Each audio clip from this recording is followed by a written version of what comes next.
At some time in the future, we're going to look back and we're going to say, what was that catalyst that made nuclear resurgence happen in the U.S.? The nuclear industry, TRISO X-Energy, is the way forward. We're doing something that's new, something that's different. This is going to be the first Cat 2 facility in the U.S., which is a Category 2 nuclear regulated facility by NRC.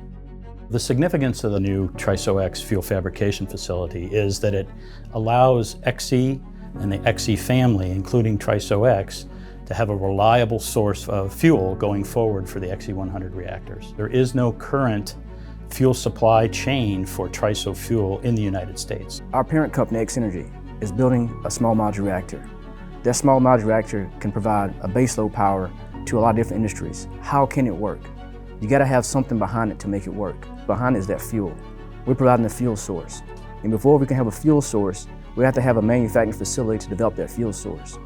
The TX1 site is 110 acres. It was a greenfield site, meaning that there was nothing there previously. It was previously DOE land that now has become TRISO land. We have envisioned that 110 acres to be a TRISO campus.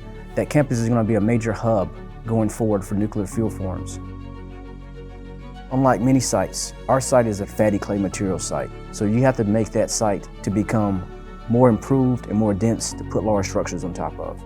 So we start off with mass earth grading, bringing in a substantial amount of lime material to actually stabilize the soil. From there, we do rigid inclusions, which is going to be a secondary ground improvement process to make sure we have enough capacity now to reduce differential sediments for the TX1 facility.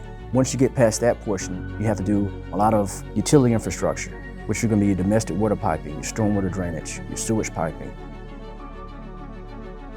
After that, it's going to be building the structure of the facility to get it to where it needs to be, so that eventually in the group after that, which we call Phase 2B, is outfitting it with all the equipment, all of the balance of plant things like your air conditioning and water and power. And so there's a lot of work going on right now, and we are full bore on building this facility and getting up and running by the end of 2027.